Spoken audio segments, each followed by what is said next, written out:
Hello, good evening, Earthlings. Can you hear that glug, glug, glug sound? That's our wines being poured, isn't it? Noise. Our favourite noise. That was one of my favourite TV shows. Millionaire Decorators, Martin. Oh, Graham loved him. Good evening, good afternoon, good morning, Earthlings all over planet Earth. This is the last video for today, unless aliens land at night, because you never know. I'm a big believer in aliens as well, and I have one or two other very odd stories. Well, one particular one, which I will tell you another time. Still got a few more ghost stories from 86 High Street. I haven't got any more time travel stories of my own, but just sort of theories and stuff. So there's plenty to talk about, and your comments are, as always, blowing my mind. Especially on the education system. Fantastic. And it's such a big subject for all of us as a family. My father basically bankrupted himself paying for me to go to a private school, which was really awful. They just, well, I'll be fair to St Mary's Hall. This is a huge subject to me, education, because I hated school so much. And my mum and dad said, you'll look back on this as the best years of your life. And I never have, and I don't think I ever will. Now, I know some people loved school. I did not. I was not one of those people. Now, the first year I started at St Mary's Hall, it was actually a really great school. Both my sisters went there and they both enjoyed it. They had a few problems there, but we had Mrs. Leslie was the headmistress the year that I joined in 1980. And as soon as I joined, she said, I'm going to retire in 1981. And she was a great headmistress, and the school had an upbeat, uplifted, fun atmosphere. I really enjoyed it. When she left, our very nice school chaplain, I think I can say his real name because I'm not going to ever say anything bad about him, Reverend Holden, was spectacular. I actually enjoyed religious education, and the last lesson he gave, because he retired as soon as she left, he said, do what you like in life, just love God. It was simple like that. He was replaced by a gentleman who I will not name, who was like the spawn of Satan. And there's a whole story about him, and he's got a very unusual name, and I'm not sure, I think he's still alive to this day. My mother even had encounters with him when I was an adult, so he was really super weird. He used to say to us all, don't forget, God is watching you even when you're on the toilet, so be careful what you get up to. And as a kid, I was like, why would God be watching me when I'm on the toilet? I was really scared of God after he said that. Anyway, so there was that one. We had a fabulous chemistry teacher. I can't remember his name, but he was like Professor Unwin. Anybody remember him? And he could speak gobbledygook. He was lovely. He was animated. He was telling us all about chemistry. He said, you should never be afraid of chemistry. It's so exciting. Never be scared. He was replaced. He retired. Same time as Mrs. Leslie. Same time as the good Reverend Holden. And he was replaced, again, I will not name her because I'm pretty sure she's still alive, by a harridan that was clearly going through the menopause and shouldn't have been anywhere near children, a school, and certainly not a chemistry lab. I will leave it at that and tell you about her another day, maybe in 20 years when I'm certain she's dead. We had various other teachers that were spectacular, and they all left when Mrs. Leslie left. So perhaps the governors of St Mary's Hall, which I believe doesn't exist anymore because someone went on TV and said they went to St Mary's Hall and it was a shit school, and they went out of business about 6 months later. I hope it wasn't something I said, but that's a fact.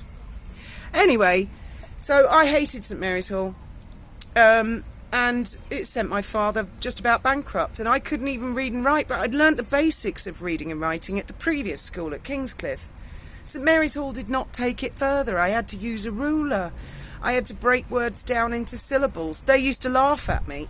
I got detention all the time because I couldn't do the homework. I didn't understand what the hell they were talking about. We had to carry kilos and kilos and kilos of books around everywhere we went. The weight was phenomenal. The amount of school uniform we had: summer uniform, winter uniform, netball uniform, lacrosse uniform, all these different uniforms. And I had to sew my own name in, remember the name tags, into every sock and every pair of pants.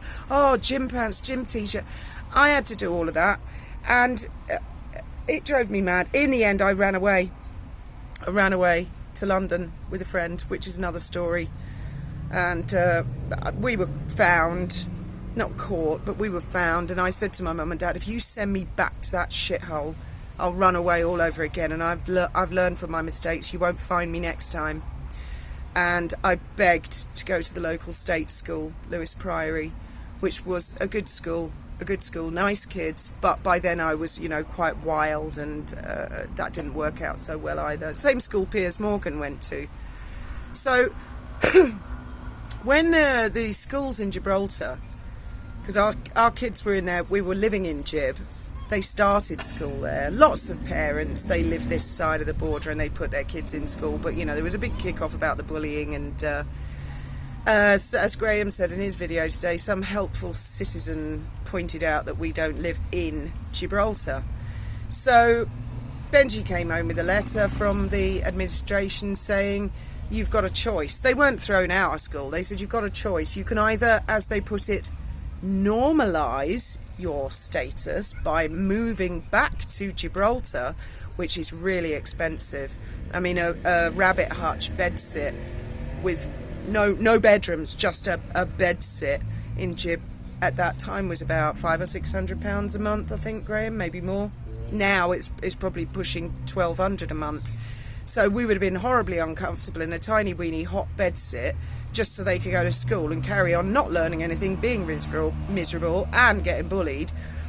Or the education said, as Graham said earlier, they wanted, actually it was £2,000, Graham, per term. Oh, was it? £2,000 per term per child, 2 children, so 3 terms a year, that's £6,000. That would have been £12,000 a year for them to go to school, not learn anything, be miserable and get bullied. So, oddly enough, tonight we are going out to dinner, maybe to the Hong Kong Walk. We had a family meeting, and I knew the kids were going to say straight away, please, please, please take us out of school. But it was a big, big family decision. So we all went to dinner, and we really talked through the pros and the cons with them about it, and what they wanted to do with their lives and how they wanted to go. And we all really thought about it, and it was a great dinner, and we all came to the conclusion that financially, emotionally, mental health wise, in every way, the best thing to do was just take them out of the schools. And it was the best thing we ever did. Now, the first thing we noticed, I wrote to the schools, I just said to the administration, we take them out, forget about us. But I felt I owed the schools an explanation, especially the one my daughter was at, because that was a nice school. And I thanked them very much for everything they'd done for them. But we had made the decision as a family that it was over for us as far as the education system. And I think you might have heard Trevor talk about Victorian Day, Roman Day, bake a cake for school day, let's wear pink to school day, let's wear jeans to school day, pack lunch, healthy lectures. You can't put that in your kids. It's endless. For the parents, towards the end for me, it was like fucking medieval torture. I just thought, oh, for fuck's sake. Oh, National Book Day, Easter Day, Christmas parties. World Peace Day. World Peace Day. I mean, it just went on and on and on and on until the parent thinks, what the fuck, I've got homework, I've got to make costumes, I've got to contribute £1, I've got to do all of this work.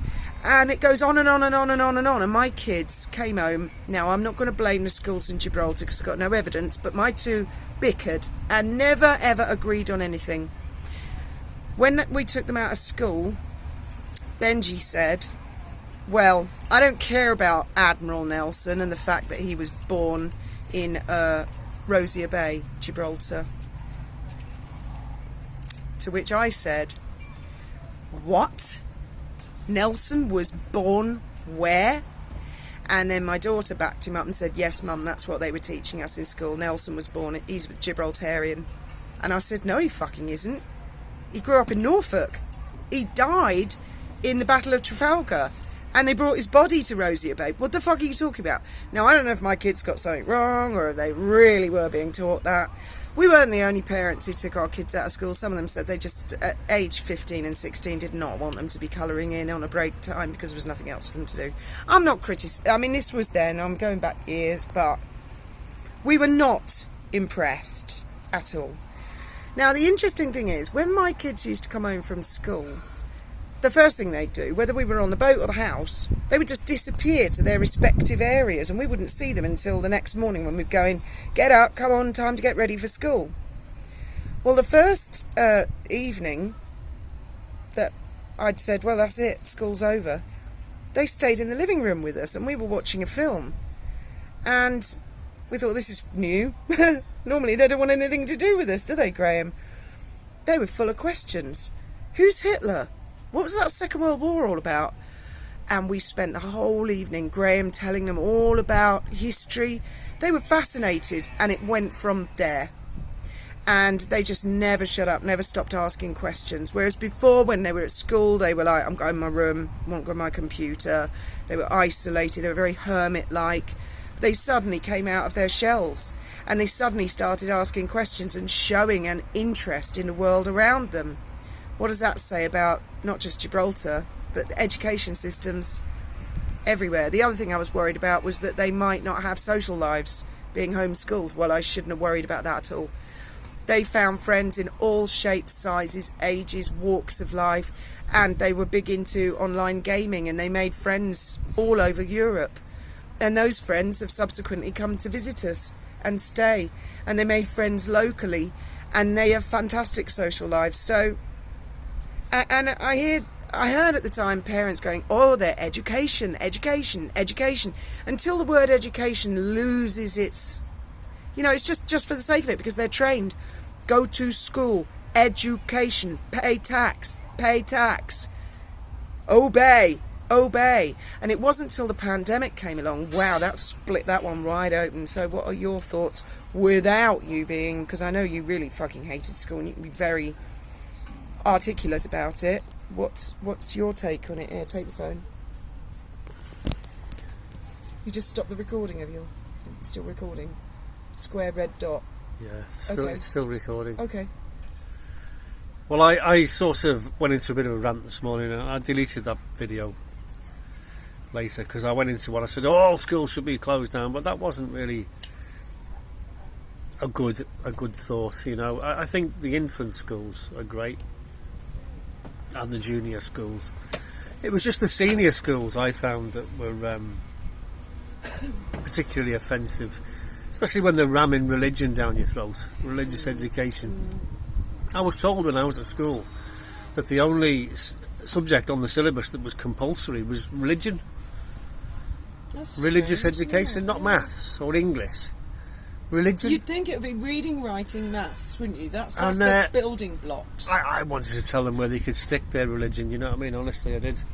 I didn't want it rammed down my throat. My mother was a Bible basher. The last thing I wanted is some idiot banging on about religion, isn't it? And well, yeah, it's funny you should say that, because the kids really objected to having to say morning prayers and genuflect and stuff, and it really put them. Really put them against God, and I think it did the same to you. Well, if you live in the UK, most people go to Church of England schools, but there are Catholics who go to Catholic schools, and that's fine if the parents are staunch enough to care, then that happens. But in Gibraltar, the population is predominantly Catholic. That's because they're all related to Spaniards, and Spain is predominantly Catholic. Remember the Spanish Inquisition? Anyway, all the schools are Catholic. Is there any C of E schools in Gibraltar? I don't think there is. I don't think they're exactly C of E or Catholic, but there's Lorena, that's Jewish. I think there's private St. schools and Joseph's, Jewish and stuff like this, but there's lots of bullying that goes on there, and you call them out and they're all. But anyway, I'm not going to go into that. It's a different subject. But yeah, I think the senior schools could be demolished, teachers fired, and the land could be sold. And what we should do now is schools should change completely from the Victorian classrooms with the chalkboard and the teacher dictating, copy this all down, to the modern age, where everyone's got a laptop and they're studying their own subjects that they're interested in, because a lot of the subjects that we were covering in senior school I wasn't actually interested in, and I found that my mind would wander and I wasn't focused at all. I was reading a book about Monte Cassino, actually, in maths once, and the teacher was horrible. He was a gentleman called Sager, and he wasn't actually that bad, actually, but he was a bit of a tyrant. He wanted to give himself a bit of a air of authority, and he just gave up on me.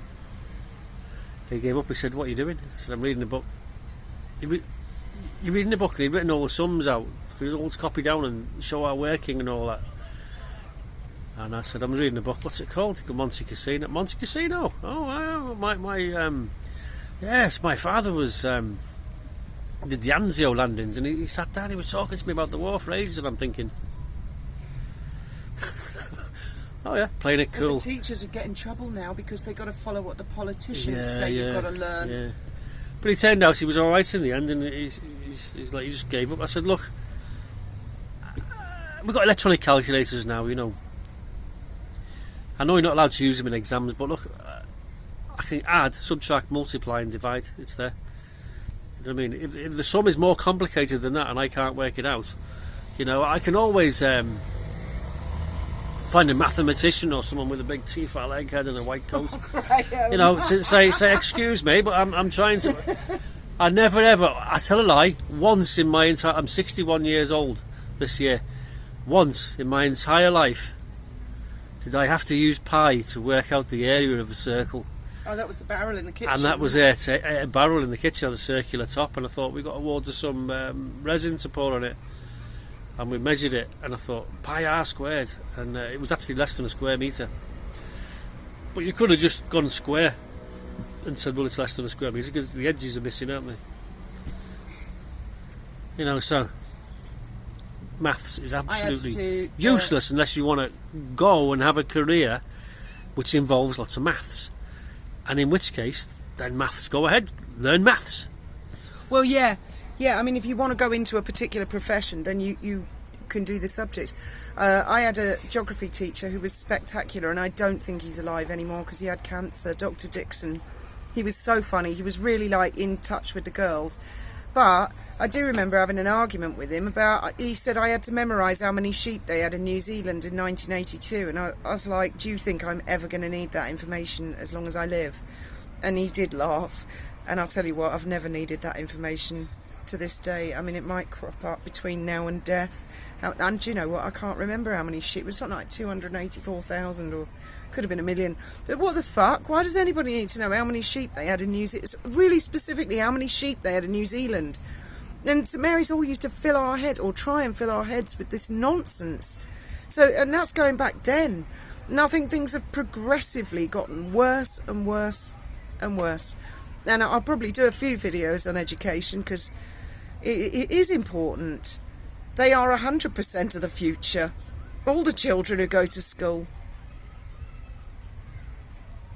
As always, see you in the next one.